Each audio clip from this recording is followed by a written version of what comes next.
25쪽을 펴주시기 바랍니다. 5개 함께 하겠습니다. 용서하여 주십시오. 용서하여 주십시오. 용서하여 주십시오. 용서하여 주십시오. 손으로 지으나 입으로 지으나 마음으로 지으나 이 세 가지로 인한 모든 허물이 사라져서 병없이 순정이 장수하고 미움이나 수가 없어지고 좋은 선업의 결과만 생겨서 이러한 이유로 붓다 부배, 한마 부배, 쌀다 부배라는 고귀한 세 가지 공허회와 오늘 주님께 지극한 마음으로 소모와 불만을 없애고 종교를 다하여 합장을 베풀고 예배를 올립니다.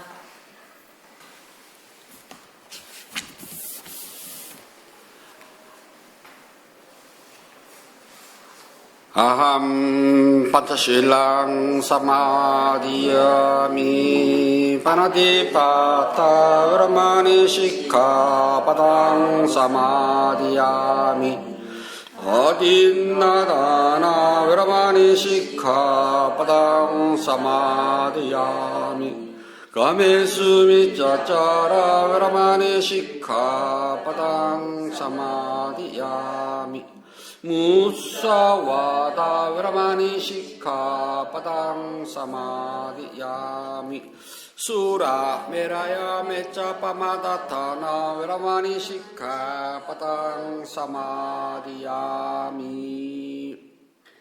부처님 말씀 함께 하겠습니다.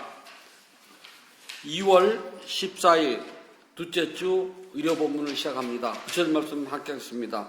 사요토니카야 1권 23번 엉킴경 2번 구절입니다. 안에도 엉킴이 있고 밖에도 엉킴이 있습니다. 안에도 엉킴이 있고 밖에도 엉킴이 있습니다. 사람들은 엉킴으로 뒤얽혀 있습니다. 사람들은 엉킴으로 뒤얽혀 있습니다. 곧담하여 당신께 그것을 여쭈오니 곧담하시어 당신께 그것을 여쭈오니 누가 엉킴을 풀 수 있습니까? 누가 엉킴을 풀 수 있습니까? 안에도 엉킴이 있고 밖에도 엉킴이 있습니다. 사람들은 엉킴으로 뒤얽혀 있습니다. 곧담하시어 당신께 그것을 여쭈오니 누가 엉킴을 풀 수 있습니까? 안에도 엉킴이 있고 밖에도 엉킴이 있습니다. 사람들은 엉킴으로 뒤얽혀 있습니다. 곧담하시어 당신께 그것을 여쭈오니 누가 엉킴을 풀 수 있습니까? 네, 편안지세요. 세상살이는 내 뜻과 전혀 관계없이 여기에 얽혀 있고 저기에 얽혀 있어가지고 한시라도 마음이 안 편해요. 이거 하고 나면 내일이 끝나나 싶으면 또 저기에 얽혀서 그 일에 따라야 되고 저것이 끝나나 싶으면 이것이 있고요. 몸도 마음도 끊임없이 나를 괴롭히고 있답니다. 마음이 좀 편한가 싶으면 몸이 아프고 몸이 좀 괜찮은가 싶으면 마음이 불편하고 몸도 마음도 세상을 살아가려면 늘 이게 고달픈 것이 세상의 이치랍니다. 이 세상을 살아가는 사람들은 누군가 진실과 사실이 아닌 말로 가지고 다른 사람을 속이게 되면은 그 속임수로 인해 가서 반드시 피해를 보는 사람이 생긴답니다. 꼭 사뿐만 아니라요. 인간관계에서는 정직하지 않으면은 우리 흔히 본인이 아니게라는 말을 하는데요. 그래 마음 부득할 수도 있겠죠. 그러나 진실로 그것을 이행할 뜻이 없으면서도 그냥 입 바깥에 그냥 휙 내던지 맞잖아요. 우리 이제 밥이나 한번 먹을까? 제가 하는 말.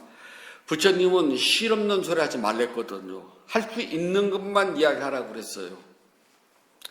근데 세상 사람들은 비즈니스상 또는 뭐 예의상 그냥 웃고자 또는 좋자고 하는 말로 너무나 쉽게 실없는 소리를 막 한답니다. 그 중에서 제일 많이 듣는 소리, 우리 언제 밥이나 한번 먹지 뭐. 그러면 언제가 언제지 나 지금도 몰라요. 몇 년 됐는데도 소식이 없어요. 그 밥이 언제인지 몰라.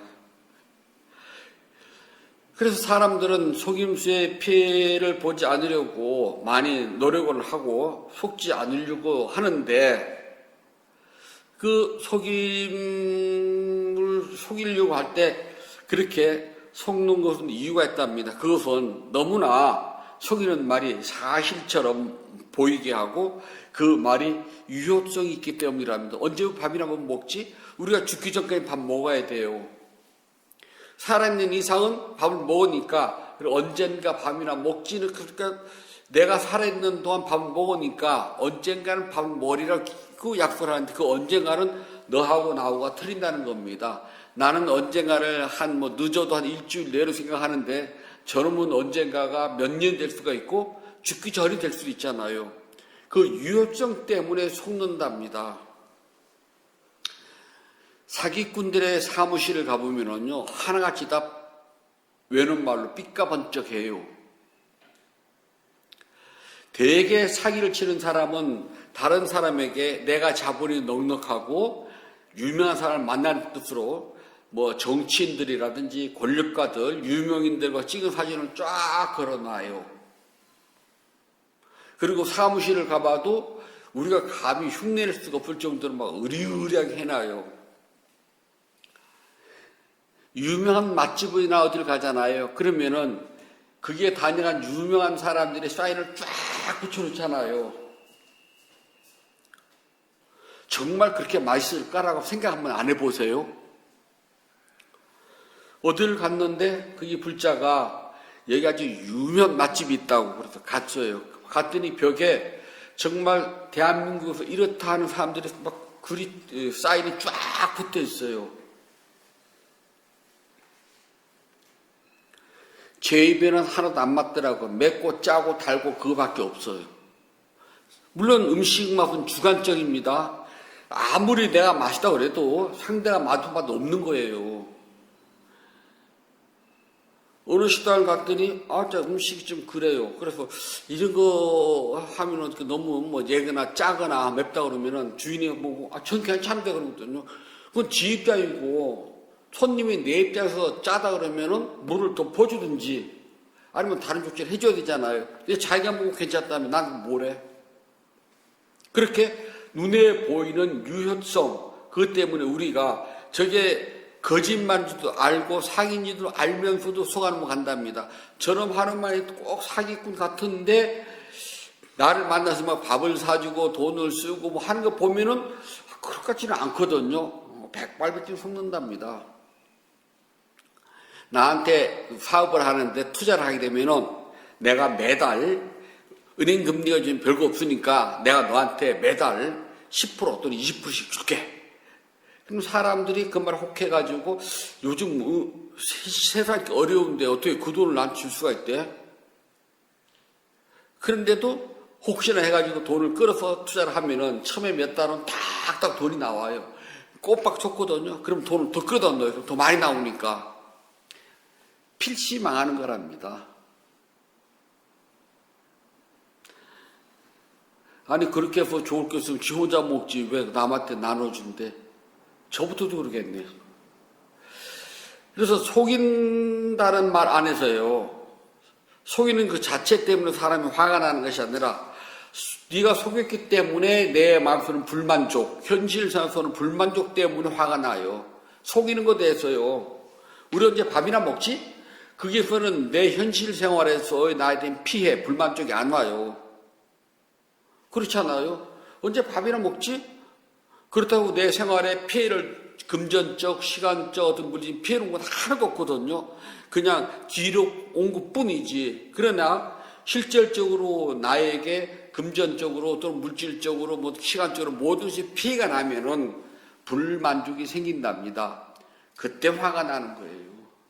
저쪽에서 아무리 속이더라도 현실적으로 나한테 피해가 없으면 화 안 나요. 그러나 현실적으로 나에게 무엇인가 피해가 오게 되면은 그것 때문에 화가 난답니다. 그래서 거짓말에서 화가 나는 것이 아니라 거짓말로서 오는 나에게 불만족스러움, 우리가 그걸 보고 피해라고 그런답니다. 내가 피해를 입으면 화가 나고 피해를 안 입으면 화가 안 나요. 저럼 또 저 소리 한다고 말아요. 세상에서 거짓말을 제일 잘하는 사람이 정치인이랍니다. 정치인은 없는 강을 들판을 파가지고 강을 만들어서 다리를 놓겠다고 하는 사람이래요. 그래서 사람들이 정치인이 하는 말이라면 일단 콧방부터 끼워본답니다. 그래서 억지로 투표가 끝났지만 투표하라면 다 그놈도 해서 뭐하냐 그래요. 아니 해야 돼요. 그중에서 조금 덜 나쁜 놈 뽑는 거거든요. 다 도둑놈인 줄 알아요. 근데 경에 보게 되면은 흰 모자를 쓴 도둑과 검은 모자를 쓴 도둑이 있답니다. 둘 다 도둑놈이에요. 기본이. 그런데 나는 흰 모자를 쓴 도둑놈을 선택할지 하얀 모자를 쓴 도둑놈을 선택할지는 내 판단이에요. 그래서 나는 조금이라도 때가 덜 묻은 도둑놈, 흰 도둑놈이 낫거든. 흰 모자 쓴 도둑놈이. 참 2600년 전에 하신 말씀이라니까요. 조금이라도 때가 덜 묻은 흰 모자 쓴 도둑놈이 나한테는 유리해요. 그러니까 속이더라도 조금 덜 속이고 먹더라도 조금 덜 먹는다는 소리거든요. 참 세상 그렇답니다. 그래서 우리 모두는요, 내가 만족스럽게 살고 싶어 하지만은 사실은 만족스러운 삶이잖아요. 죽는 날까지 찾기 힘들어요. 아무리 높은 벼슬과 권력과 명예와 돈을 가졌다 하더라도요, 100% 만족하는 사람은 없답니다. 있으면 있는 대로 고달프고 힘들고 없으면 없는 대로 고달프고 힘들어요. 그 무게는 다 똑같답니다. 10,000원이 없어서 쩔쩔매는 나나 1억이 없어서 쩔쩔매는 저 사람이나 100억이 없어서 쩔쩔매는 저 사람이나 고통스럽기는 다 똑같아요. 마음 편하겠습니까? 뒤집어 놓으면은 인간사는 있잖아요. 불만족과 고통이라는 것은 똑같은 가치를 가지고 있답니다.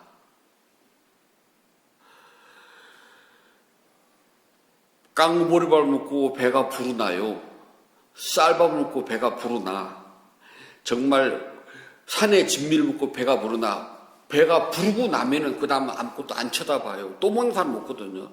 지금 내가 막 배가 고파가지고 보리밥을 하나 가득 고봉밥으로 먹었어요. 이제 배가 불러 시식돼요. 그때 다른 걸 뭐라도 갖다 줘봐요. 그건 쳐다도 그건 먹지를 못해. 소용이 없답니다.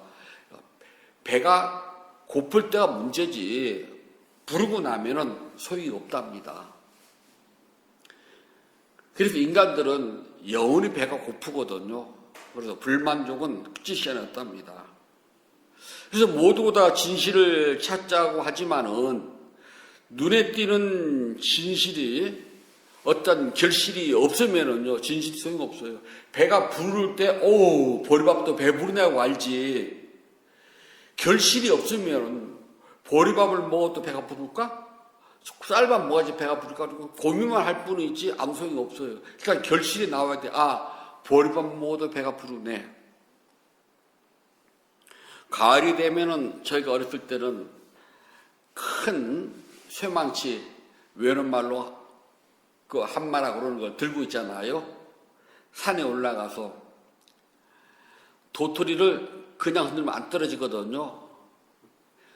쇠 한마로 있는 대로 아래를 두들겨 패가지고 그 나무를 이렇게 버려졌잖아요. 하도 얻어맞아서 떨어지면은 그걸 주워가지고 옵니다. 그것을 정성을 들이면 껍질을 까고 정성을 안 들이면 그냥 그대로 물에다가 며칠을 이제 울고요. 그래 좀 들뜨잖아요. 그래서 절구에다가 사정없이 빻아가지고 묵을 만든답니다. 묵을 만들어 놓으면은 말려가지고 묵장아찌도 하고요.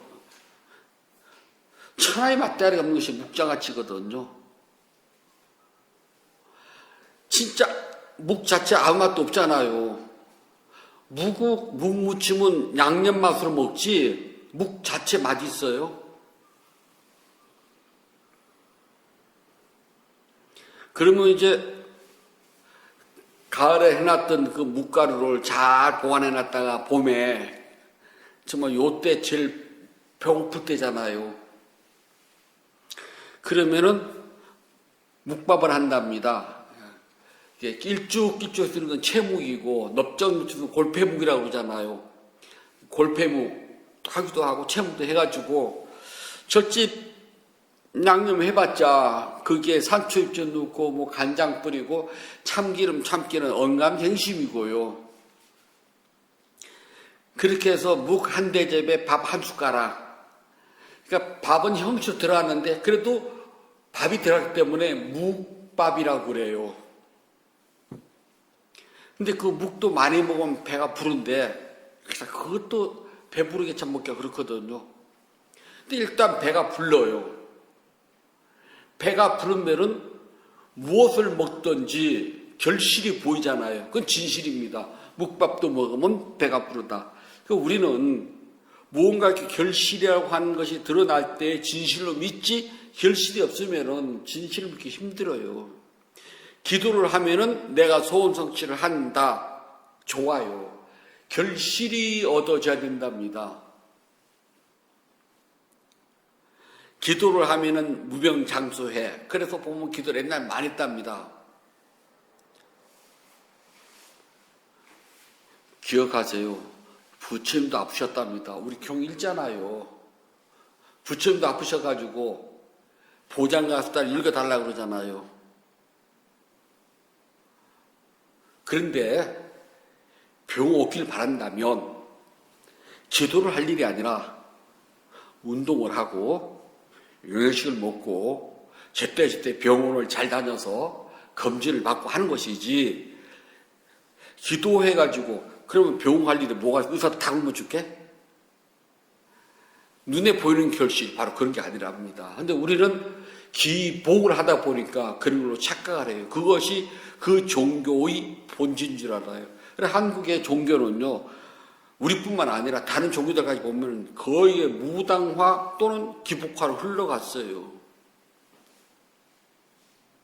슬픈 일이랍니다. 그 거짓말들은 진실이 입증되기 전까지는 모두가 다 진실이에요. 기도를 하면 모든 소원이 이루어진다가 아니더라. 기도를 해도 안 이루어지더라고. 그것이 진실로 바뀔 때까지는 기도를 하면 모든 소원이 이루어진다가 진실이랍니다. 기도를 해가지고 내가 원하는 게 모든 게 다 이루어진다면, 또 말씀드릴게요. 나부터 먼저 할게.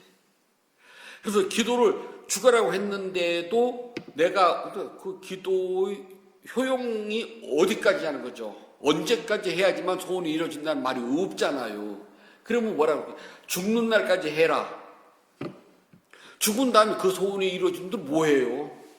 나 살아서 그걸 누리고 싶은데. 전 정말 30대부터 꿈꿨던 법당이 의자없는 법당이었거든요.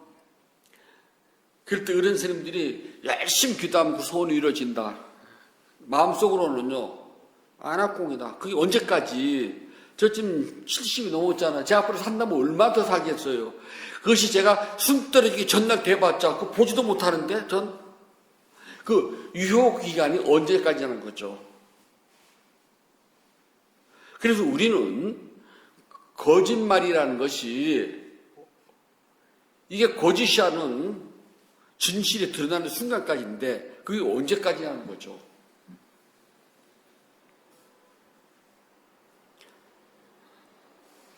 그래서 저는 기도해야지 뭐든 다 이루어집니다. 그 소리 절대 안 해요. 나도 안 됐는데 내가 누구한테서 그 소리를 하겠어요. 근데 수행을 하면 행복이십니다. 그 소리는 어디 가든지 해요. 근데 해봤으니까. 그건 되거든요. 유효기간이 언제냐고요? 그건 말 못해. 네가 열심히 할 때까지. 그러면 내가 한 열심은 어디다 기준을 두느냐? 그렇잖아요. 그건 나만 아는 건데.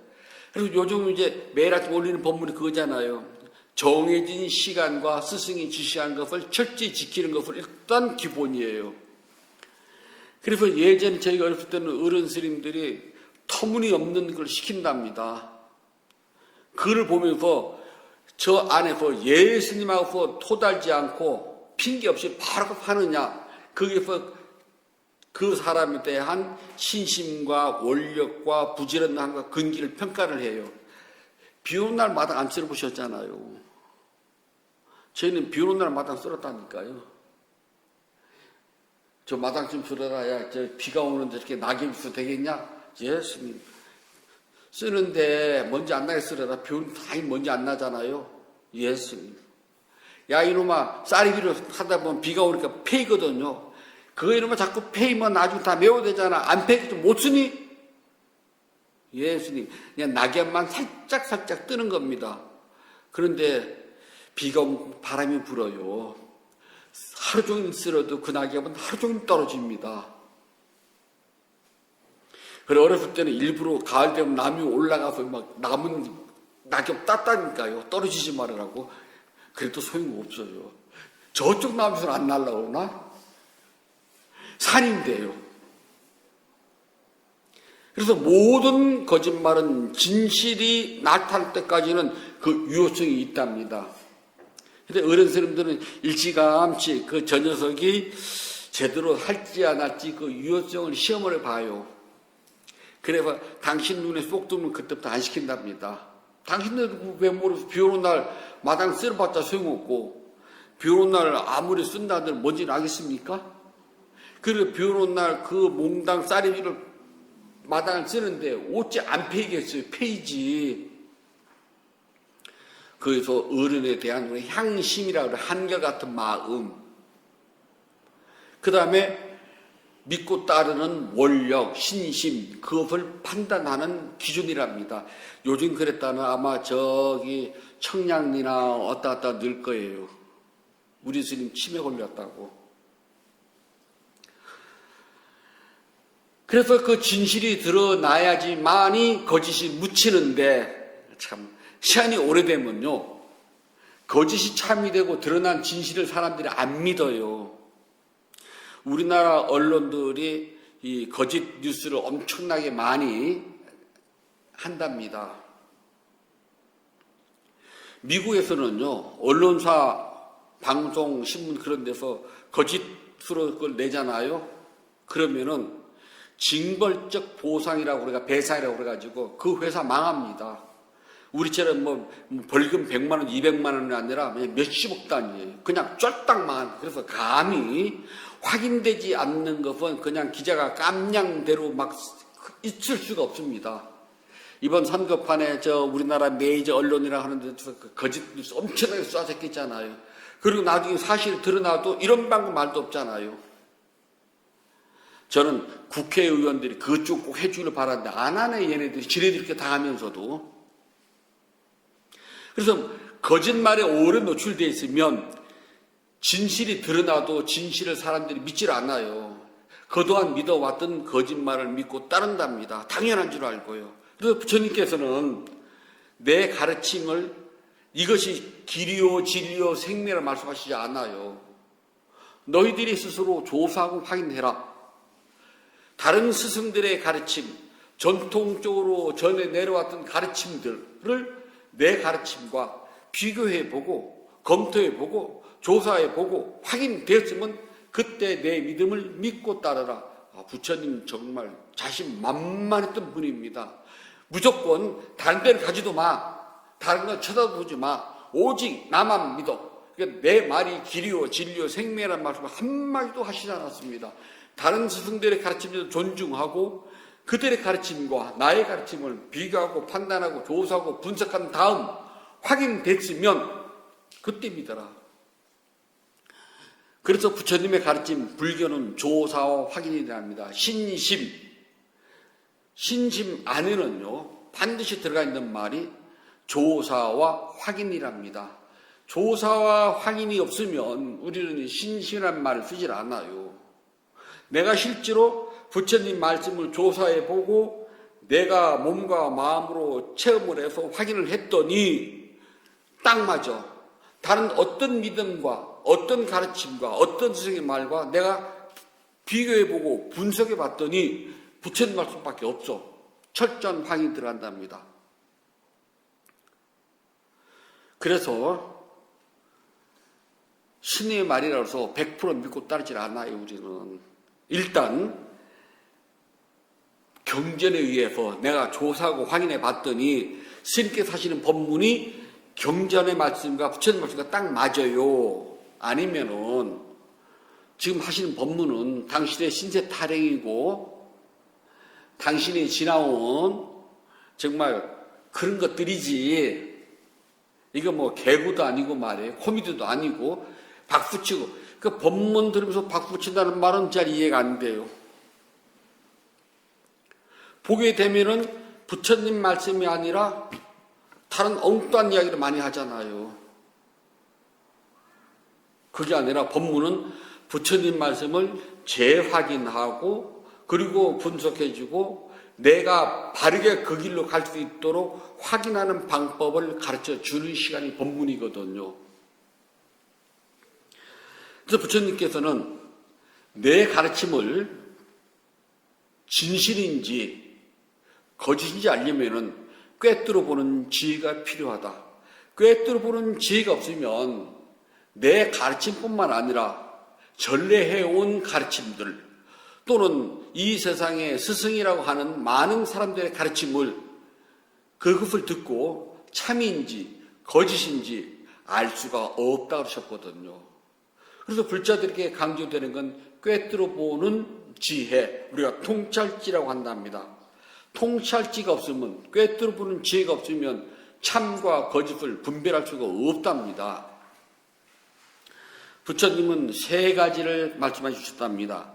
첫 번째는요, 태어나자마자 갖는 통찰지, 그래서 잣띠는 태어남이거든요. 출생. 잣띠 빤냐 그래요. 태어나면서부터 통찰지를 가지고 있어가지고 부처님 말씀을 한마디만 착 해주거나 다른 사람을 통해서 부처님 말씀을 듣는 순간 바로 본질을 쫙 꿰뚫어 안답니다.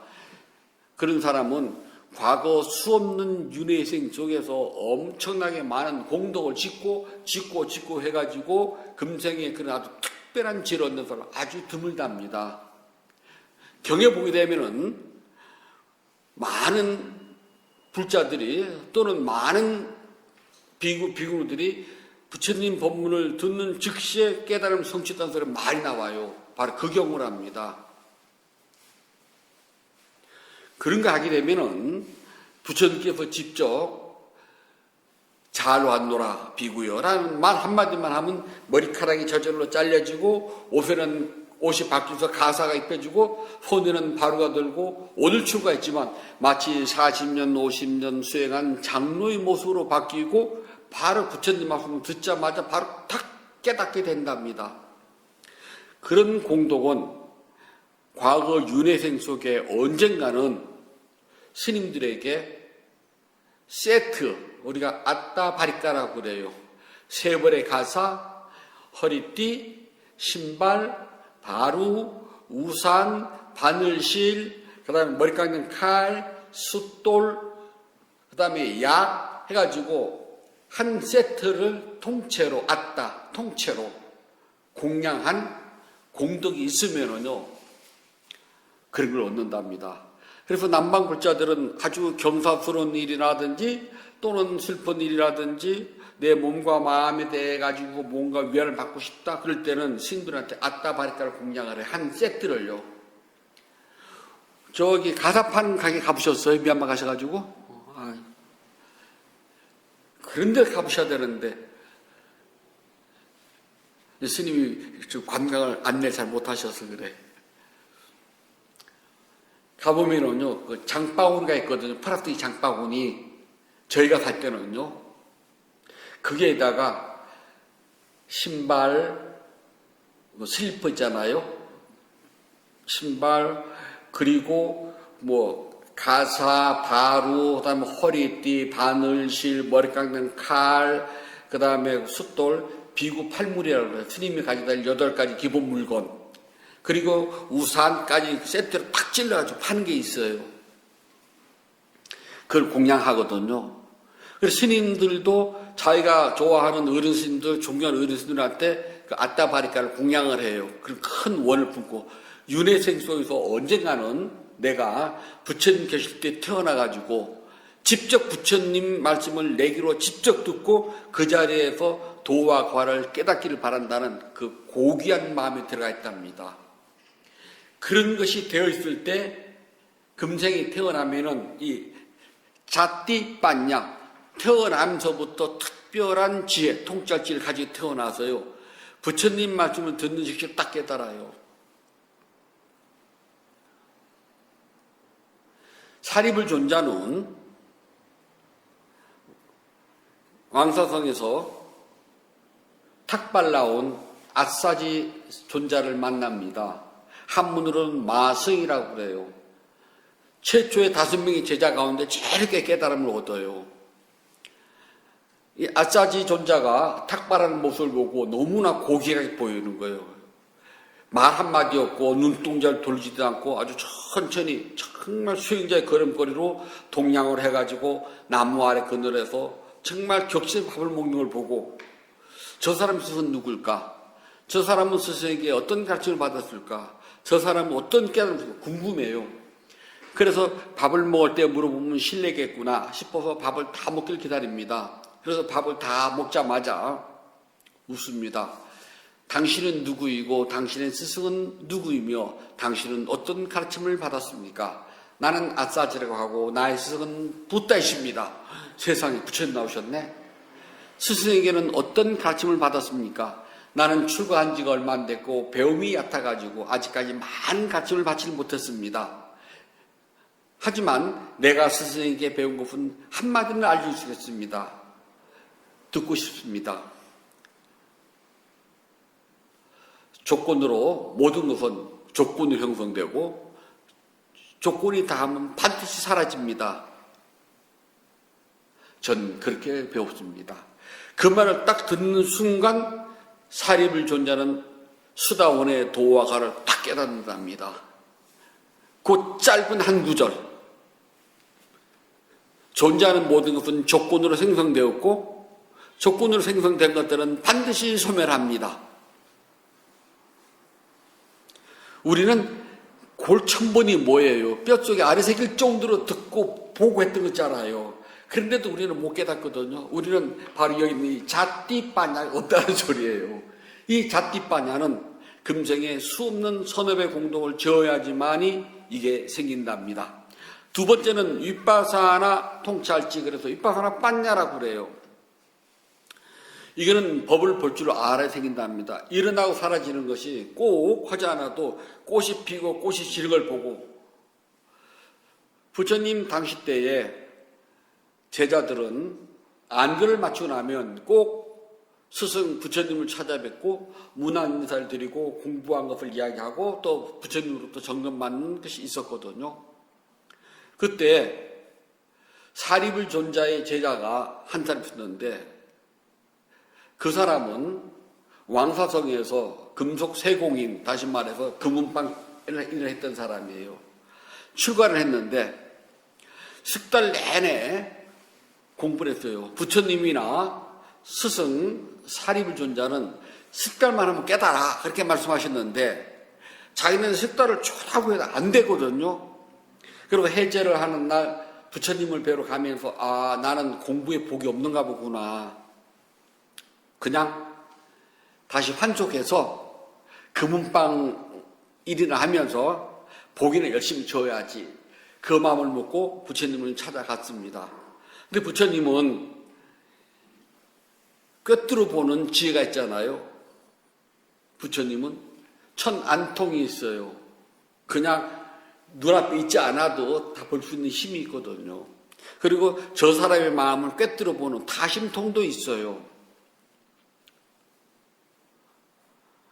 부처님께 인사를 드려 왔습니다. 너는 누구냐? 너희 스승은 누구냐? 저희 스승은 사리불입니다. 그러냐? 부처님, 제가 석 달 동안 축하고 수행을 했는데도 깨달음의 근처도 가지 못하고 몸과 마음이 후달 피곤합니다. 저는 환족을 해서 복이나 짓고 살려고 그런답니다. 근데 부처님의 충명통, 과거를 아는 지혜를 가지고 있잖아요. 보니까 그 사람이 윤회생 속에서 여러 생에 걸쳐서 금속 세공만 하면서 이 세상에서 영원히 지지 않는 아름다운 꽃을 금이나 은, 보석으로 만들고 꿈꾸는 사람이, 즉 아름다움을 추구하는 사람이었거든요. 너희 스승은 너에게 수행의 주제로 뭐를 주었느냐? 스승은 저에게 부정관을 하도록 했습니다. 부정관은 시체를 놓고, 동물의 시체도 괜찮아요. 놓고서 그 시신이 변하는 모습을 보면서 이 세상이 영원할 것이 없다는 것을 관찰하는 겁니다. 계속 변하잖아요. 열대처럼 더 빨리 변하겠죠. 이 사람은 영원하고 깨끗하고 아름답고 화려한 것을 추구하는 사람인데, 과거 생서부터 금생이 제일 더럽고 혐오감스러운 시체를 보고 하는 부정관 시켰으니 안 맞는 거예요. 저 깔끔 떨잖아요. 저 제가 알아요. 저 깔끔 되게 떠는 거. 그리고 저 예쁘고 그런 거 되게 좋아하잖아요. 근데 저한테 만약에 추한 걸 놓고 보라면 저 안 맞잖아요. 그러자 부처님께서 아무 말씀하시지 않고요. 부처님이 계신 부처님 숙소를 간다 굿띠라 그래요. 간다 향기, 굿띠 집이거든요. 한문으로는 향실이라고 그래요. 향기 나는 집. 우리가 열의 향사잖아요. 부처님이 향기 나는 똑같은 말 간다 굿띠. 그래서 불자들이 늘 부처님께 꽃 공양을 올려요. 아주 향기 좋은 꽃들을. 말리화라고요. 야래향이라고 하는데 한문으로는 향기가 굉장히 좋아요. 미야마 때 보면 불자들이 그 참매 식당 그 뒤쪽으로 쫙 흡혀있거든요. 아침 되면은 그 꽃을 따요. 그래서 접시에다가 그걸 이렇게 싸가지고 큰 스님마에다 놔드리고 부처님께 공양을 올려요. 그러면 그 향기가 아주 좋은 가거든요. 그래서 향실이랍니다. 불자들이 공양 꽃이 있었거든요. 꽃을 한 송이 뚝 뽑아서 그걸 줍니다. 그냥 이거 들고 와서 잘 보렴. 아무 말씀 안 하고요. 그래, 이 비구가 그걸 들고 자기 숙소에서 어차피 자기 환속할 거니까 맘 먹었잖아요. 근데 부처님 주셨으니까 들고 자기 숙소까지 가서 짐 정리를 해야 될 거 아니에요. 가서 꽃을 놓고 가만히 보는데 부처님한테 받아서 올 때 그 아름다운 꽃들이 숙소에 오는 시간까지 조금 시들기 시작하더니 점점 시들고 쳐다보니까 시들어가지고 그 꽃잎이 툭 떨어지는 거 하나가 그 순간 깨닫습니다. 무사히라는 것을. 아, 영원한 아름다움이 없구나. 이렇게 시들고 추하게 떨어지는구나. 그래서 일어나고 사라지는 것을 꿰뚫어 보면서 딱 한 번 깨달아요. 이걸 보고서 윗바사나 통찰지, 윗바사나 빤냐라고 그래요. 아, 우리 그다음 꽃 떨어지는 거 수도 없이 많이 봤는데 지금도 보이잖아요.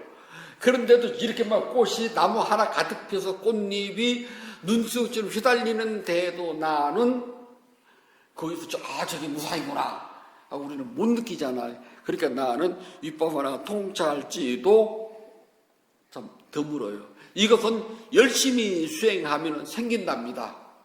조금만 더 하세요. 세 번째는 모든 일을 지도해야죠. 깨어있는 총달지라고 해가지고요. 빠리하리까 빤냐 그래요. 이건 뭐냐면 일상생활이랍니다. 일상선. 내가 앉고 걷고 눕고 말하고 밥 먹고 막 모든 나의 움직임을 있는 그대로 하나하나 알아차리는 것. 그러면 깨달음이 생겨요. 태어나면서부터 갖는 통찰지. 이거 우리 다 없어. 우리 인정해야 돼요. 두 번째는 일어나고 사라지는 법의 현상을 꿰뚫어보는 통찰. 이거는 지금 조금씩은 가졌어요. 조금만 더 하면 돼. 윗바사나 통찰지랍니다. 세 번째는 모든 일을 주도하는 깨어있는 통찰지. 그래서 빠리하리까 이 말은요 일상생활선을 말한답니다. 이것도 되고 있어요. 참 마냥은 안 되지만은 어쩌다 한 번씩 그러면서 왼발 오른발 타고 어쩌다가 한 번 그러면서 손 내림도 어쩌다 한 번씩은 해요. 어쩌다가 한 번씩은 힘듦, 피곤함, 승질남, 화남도 해요. 자주 안 돼서 그렇지. 됐다는 소리예요. 요 두 가지가 됐기 때문에 조금만 더 노력하면 돼요. 이게 되어 있으면 알아차림이 점점 성숙해지는 것이 생긴답니다. 이렇게 꿰뚫어보는 지혜를 우리가 빤냐, 냐라 그러는데 빤냐 한문으로 바냐, 냐냐 지혜라고 한답니다. 이 지혜는 학교에서 배울 수 있는 것이 아니랍니다. 이런 지혜는 자기가 스스로 노력을 하면은 얻어져요. 어떻게? 부처님 가르침대로 바르게. 그래서 우리가 빠냐, 냐냐, 봤냐, 지혜 똑같은 말이랍니다. 이것을 성취만 하게 되면은 마치 밝은 빛을 보는 것 같답니다. 빛은 늘 밝은데요. 우리가 동굴 속에 있으면은 밝은 빛을 모른답니다. 이때 동굴에서 벗어나는 순간 밝음이 무엇인가를 알게 돼요. 밝음은 숨어있지 않아요. 그리고 감춘다고 해서 감춰지는 것도 아니랍니다. 내가 안 보기 때문이죠. 어둠 속에 있는 이 거짓들은요, 우리가 밝지 않다고 해서 무명이라고 그래요. 무명은 밝지 않다는 소리고, 다시 말해서 지혜가 개발되지 않았다는 소리와 똑같아요. 어둡다는 소리거든요. 여기다 번뇌를 더 붙인답니다. 갖가지 일어나고 사라지는 마음속의 생각들, 망상들. 그래서 이 두 가지 합쳐서 무명번뇌라고 그래요. 밝지 않으면, 빛이 없으면, 즉 지혜, 빠냐, 야냐가 없으면 어두워요. 어둡기 때문에 당연히 망상이 생겨나요. 망상이 생기지 않는다는 것은 밝다는 소리랍니다. 밝다는 소리는 알아차리고 있다는 소리예요. 그러나 우리는 앉아서 수행을 할 때도 망상 시간이 더 많아요.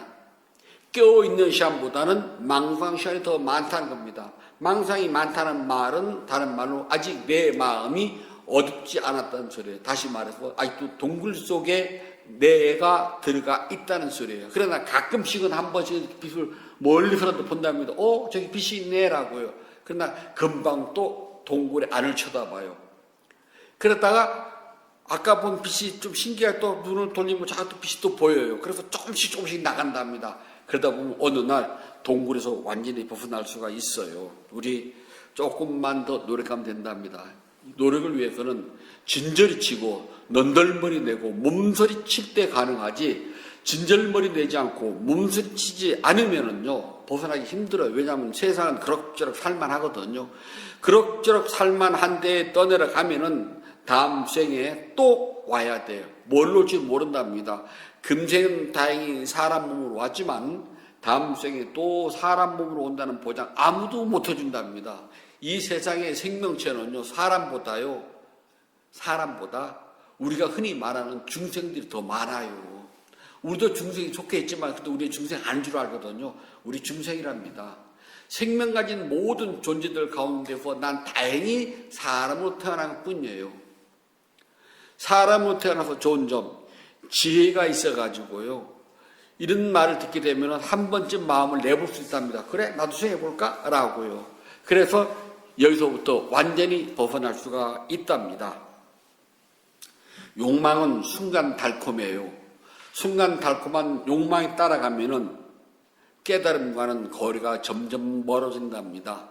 불자들은 깨어 있어가지고 욕망이 나를 끌고 가더라도요, 한 번쯤은 욕심하고 알아차리셔야 돼요. 한 번쯤은 그래도 욕심, 따라가면 어쩔 수 없잖아요. 그래도 욕심하고 따라가도록 하세요. 그러다 보면 어느 날 벗어날 수가 있답니다. 그래서 모든 욕망은 진실처럼 포장하고 나온답니다. 그래서 속아요. 그러나 어느 날 보면은 욕망이 나를 속인다는 소리를 알게 된답니다. 그때를 보고 우리는 지혜 또는 빠냐 또는 야냐 또는 통찰지가 열렸다고 이야기를 한답니다. 그때까지 조금만 더 노력하세요. 다 왔답니다. 부처님께서 말씀해 주셨습니다. 상유타 니카야 1권 23번 엉킴경 3번 구절입니다. 통찰지를 갖춘 사람은 개에 굳건히 머물러서 마음과 통찰지를 닦는다. 근면하고 슬기로운 비구는 이 엉킴을 푼다. 탐욕과 성냄과 무명이 빛바래고 번뇌를 다한 아라한들이 이러한 엉킴을 푼다.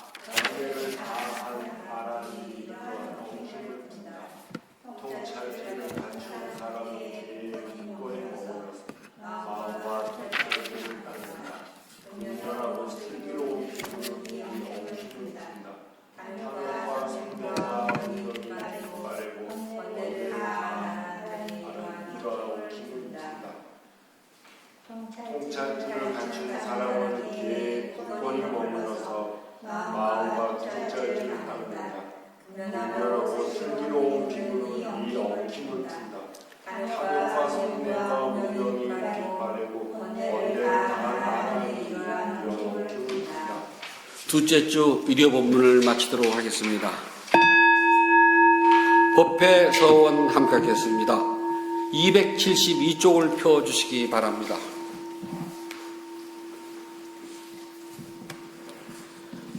나누는 기쁨으로 자비 발언을 하였고 수행을 위하여 무너지지 않는 서원을 세워야 합니다.